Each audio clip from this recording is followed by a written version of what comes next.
जय जवान जय किसान।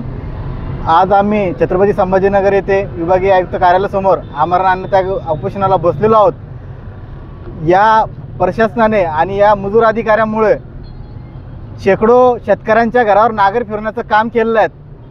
वीर मंजूर होऊन पूर्ण काम देखील झालेलं असताना सुद्धा अनुदान मिळत नाही आणि ज्या फायली आपण करतोय त्या फायली पंचायत समितीला धूळ खाऊन पडलेला असता जवळपास 30,000 50,000 घेतल्यानंतर तिथले अधिकारी मंजूर करून देतात आणि ज्या शेतकऱ्याकडे पैसे नसेल तशा शेतकऱ्याला त्या विहिरी गायगोटे घेण्यासाठी चक्रा मारू मारू त्यांचे चप्पल देखील घासलेले आहेत। ते लंगडे पांगडे होण्याची वेळ त्यांच्यावर आलेली आहेत, परंतु असल्या मजूर अधिकाऱ्यांनी आतापर्यंत दखल घेतली नाही। त्यांची वारंवार त्यांच्या तक्रारी करून सुद्धा वरिष्ठांनी त्यांच्यावर आतापर्यंत कारवाई केली नाही। या त्रासाला कंटाळून आज विभागीय आयुक्त कार्यालयासमोर आमरण अन्नत्याग उपोषणाला बसले आहेत। जोपर्यंत या मजूर अधिकाऱ्याची उच्चस्तरीय चौकशी लागत नाही, त्यांच्यावर योग्य ती कारवाई होत नाही, तोपर्यंत हे आंदोलन असंच चालू राहणार आहे।